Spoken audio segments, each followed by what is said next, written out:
Hey VC, I'm back for part 2 of the vinyl update from last video. In this video I've got a few books and a few records and a couple of DVDs to show. Again, I've had some of these for quite a while, at least a couple of months, so yeah, and they're not in any particular order. So yeah, just to start off, continuing on from last video, I'm planning on doing 100 subs Q&A sort of thing, so if you've got any questions you'd like to ask me, just in general, it don't have to be about music or vinyl, then just leave them in this comment section. I got quite a few questions in the last video, but I didn't want to film the video yet because I don't think there's enough questions to warrant a Q&A video. So please leave me questions. Anyway, yeah, like I said, I've got quite a few things to show, but I'm going to start off with all the things that are not vinyl first. As some of you may know, I'm off to see The Who in a couple of weeks, so why not celebrate it by getting a Who patch? So I'm going to I'm going to ask my mum to put this on my parka because I'm inept. So, and I didn't anticipate how big it was, and I looked on the eBay page when I was getting it to see how large it'd be. And it might not look that big, but for the front of a parka it is quite large. So I think I'm going to ask my mum to put it on the side, on the sleeve. So yeah, The Who. A couple of DVDs now. I've been volunteering at Relics Records in Leeds for Ian, and because I've been really wanting to work in a record shop. And whenever I do a shift, I'll see something I want and I'll say, alright, right, I'm going to buy this. And then at the end of the shift, I'll go to buy it and he'll be like, oh no, they're yours. And I always feel really bad because I said I wanted to do it like for free to volunteer, and I want to put money into business sort of thing. So when he says that I can have stuff for no, it takes me back a bit. But first thing I saw was this, The Doors soundstage performances, and I believe it's just like as it says really, it's just them doing a few of the songs on video. I've not actually watched it yet, but it's got some of the really good stuff on. It's got quite a lot of stuff from the first album, so it's got Whiskey Bar, The End, it's got stuff from most of their albums really, Love Me Two Times, Unknown Soldier, Backdoor Man. It's just got a lot of good stuff on it. I've not given it a watch yet, but I do intend on doing that soon. And it's just got a basic CD. So yeah, very good. Second DVD I got the same day. A bloke came in donating some DVDs, and I was at Tiller when he were doing it, so I took note of what he had, and saw this, so I thought I'm picking that up. Again, I've never watched Quadrophenia, which is a sin. In my household anyway. But yeah, as soon as I'm seeing The Who soon, and Quadrophenia is The Who's essentially, I thought I'd pick it up, and it's meant to be a brilliant film. I know what it's about and the Mods and Rockers sort of thing and the story of Jimmy, but it's only going to be sold for a couple of quid, so I was quite happy to pay it, but getting it for nothing's really nice too. So yeah, Quadrophenia. A few books now. I'll show the magazine first. About 6 weeks ago I got an email from Long Live Vinyl saying that if I pay 60 quid for the year to get 12 months worth of magazines, they'll give me a £20 record voucher, so I thought I'll do that. Did it, and got the first issue, and it's a Bowie issue, which is very nice because I've been getting into Bowie quite a bit lately. But yeah, I'm sure a lot of you know what Long Live is. It's just talks about vinyl, and they have people talk, like famous musicians talking about stuff. I mean, in this one they talk about the 40th anniversary of Unknown Pleasures. So Peter Hook does a little piece where he talks about Unknown Pleasures. And yeah, it talks about Bowie and the rise of him and that sort of thing. Just talks about latest releases and that sort of thing, but I'll try and find a page that looks vaguely interesting. I'm struggling at the moment. But yeah, that's where they talk about Joy Division. It's got a nice picture of Ian and that sort of thing. And yeah, I've been reading it and I really enjoy it. It's quite good stuff. But yeah, 60 quid for 12 months, and I got a £20 record token thing, so. But which I've gone to use in several shops in the north, and it appears that no one uses them. So I'm going to have to try and use it when I'm in London. So, anyway, a book. A Bowie book. again, I were in Leeds at Relics, and I were on my way back for the train, and I passed the Works, which is like a discount bookshop, but all books are new and stuff. And I saw this, and I'd not heard of it before, but I've been getting into Bowie lately. Now that I come to think of it, I might have shown this before, because I mentioned that he looks a bit like Keith Moon, and I wondered who it was. Anyway, it's a book. And I kept the sticker on just so you could see how great of a deal I got, £8, down from 20. So yeah, I think I might have shown this, which is embarrassing if is the case. But yeah, it just talks about the birth of Bowie really, and the change, or the transition from Davy Jones to David Bowie. Not read it, but because I've got a shit ton of books on my reading list, but I'll get around to it. The last book, I went to Holmfirth, which is a very nice place, but I went for a record fair, and I think I might have shown this as well, I can't even remember. I feel like I'm right, Nobby 5. Anyway, yeah, record fair was shit. There were about 2 vendors and they had like 3 records between them, but yeah, John Peel, Margrave of the Marshes. I think I might have shown this, I can't remember. I'm shit at these. Anyway, yeah, he started writing the autobiography before he passed away. Wrote about half of it, and then when he did pass, his family finished it off essentially. So the first part is autobiographical, and then the second part is biographical. Anyway, but yeah, I really like John Peel because he's the man to thank for Hatful of Hollow, essentially, as it's comprised of the John Peel sessions for the Smiths. And yeah, just famous Radio 1 DJ, so good stuff. On to the records. I was in Relics again, and Ian said he'd got a record that I might be interested in, but it's not one to play. He went downstairs and came up with this, and I'm holding it like this. I'd never hold a record like this, by the way, but I'm holding it like this because it's battered. He gave me it as a wall ornament thing, and it's one half of the Beatles' White Album. But yeah, it's got a terrible warp on it, as you can see. But and it's covered in scratches. It's just terrible. But he said I might like it for some wall art, which I would and I will. So yeah, I took it, and I've not obviously not put it up on my wall yet, but it will go there eventually. So yeah, nice bit of wall art. Very good. On to the records. Vinyl Tap in Huddersfield were advertising that they were doing a cheap vinyl thing for one day only, but all the records are still there. And I went through, and this piqued my interest. A short history of rock music in Ukrainian.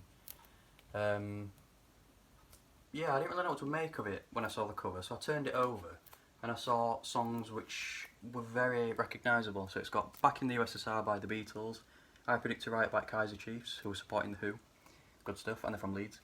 Good Vibrations by obviously the Beach Boys, California Dreaming, I don't know, but She's Lost Control is Joy Division, Venus in Furs obviously Velvet Underground, Psycho Killer, Talking Heads, Children of the Revolution, T-Rex obviously, Saplain pour moi, no idea, Telstar, no idea, and The Model, Kraftwerk. I've played it, it's not good, I don't recommend it, I won't even check it out online. It's a band called the Ukrainians, and they're from Castleford, which is only down the road from me. It's not far at all, but they sing in Ukrainian, believe it or not. But yeah, I've played it, and the music doesn't even sound like it. I mean, I played Good Vibrations, and I couldn't tell at all. It's not even the music sounds the same, and I was really disappointed with Children of the Revolution as well. It's just crap, to be honest. But for £3 I thought, sort of interested. In the same vein, I saw another album by the Ukrainians at the same time, so I picked it up. Don't know why. But I picked it up because my friend Oliver saw it and said, they've got Smiths covers on here. So I was like, really? Yeah, The Queen is Dead, track 3, and then it's got, I don't know if you can read it, it's all in Ukrainian anyway. And then on the D side, it's got Big Mouth Strikes Again, Meat is Murder, and What Difference Does It Make? And I've not listened to this yet, so I've got no idea how they sound. But again, it were only £3, so I thought I'd take a punt. Pretty cool gatefold, but the quality of the records isn't that great either. I'm not sure where they were pressed, or what label they're on, but it says Zerka Records. I don't know if anyone knows them. But yeah, again, bit disappointed with quality of the record as well. Records as well. And they come in paper sleeves, which is my pet hate. But they're on a pretty cool label. I'll not show the other one, it's just the same label. But yeah. I might give that a listen just out of curiosity to see what the Smiths covers sound like. Again, more Smiths related things. I think this is the last one for this video though. Johnny Marr on his Call the Comic tour last year announced that he was releasing a record of one of the gigs. I believe this is London and it's live at the Roundhouse. I remember them announcing this before I went to see him in Manchester, and they've released that one but only on CD, which I'm really disappointed about because it was a really good gig. But I picked this up just because I'm a Smiths collector, really. I've listened to it, it's actually really good. It's just what you'd expect from a Johnny Marr gig. It's a triple gatefold, which is a ball ache to get out because it's massive. But all the records are on really like, excuse me while I leave the frame. All the records are on like really different starry coloured vinyl.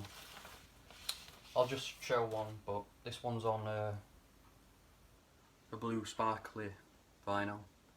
One's on a purpley sparkly vinyl and the other one's on a pink sparkly vinyl. And if you don't mind, I won't get them all out because it takes forever. But yeah, it's just, you know, I'm wanting to collect all Morrissey and Johnny Marr solo stuff as well as the Smiths stuff. So I bought it. It was a bit expensive. I think it were about 40 quid, and that were off his official website. But seeing as I'm a huge Smiths fan, it's worth it in my eyes. I wrote a record fair in Leeds again. Can't remember when it was. A couple of weeks ago maybe. And I weren't planning on buying anything. I would just go in to get out of the house really. But I saw this song, and I was very pleased to pick it up. Love Will Tear Us Apart. I believe it's the second pressing. It was advertised as one. Yeah, what can I say about this song? Nothing, because everything's already been said about it. But it's brilliant. Yeah, really pleased to pick it up. It was only £12 as well. And I bought this, and then I went to the seller next to the seller that I bought it from, and he had the same copy for 20 quid, so I thought, ka-ching, got in there. Bit of cover on, a bit of scratch on the front. I don't know if the camera will pick it up. It does a bit, but it don't bother me at all. I've played the record and it plays perfectly. It's accurate. But yeah, pretty basic label, as you come to expect. And B-side's got a song called These Days, which I wasn't actually familiar of. So yeah, Love Will Tear Us Apart 12-inch, which I'm very happy to pick it up. Especially seeing as though it's second press. HMV purchase now. Believe it were on offer, so I got it. Iggy Pop, Lust for Life. Yeah, The Passenger's probably my favourite Iggy Pop song. He's an artist I barely know anything about. I just know that he's up there as one of the cool dudes of rock, you know. So The Passenger I've always liked though. I believe that was shown, that song were on Breaking Bad for one of the episodes, just as a you know, I forgot the name. When it plays out anyway. But yeah, and I really like the song, and since then I've really loved it, and the song Lust for Life as well is really good. It's just, there's not what I can say about this album really, because it's just amazing, and you all know that. But yeah, it's on Back to Black, and it's got a voucher with it, if that means anything to anyone. But yeah, really dull label. But label for B-side I think is quite funny. It's just his face, which I thought was quite amusing. But yeah, Iggy Pop, Lust for Life. Next up, in the vein of collecting the Doors, it's the Doors. Yeah, I'm just wanting to collect all the Doors. I've got the Doors debut, Waiting for the Sun, and now this. I think next I probably want LA Woman, although I'm happy just to get any, really. The Doors without Jim Morrison I'm not bothered about, to be honest. I think Jim Morrison makes them a lot of the time.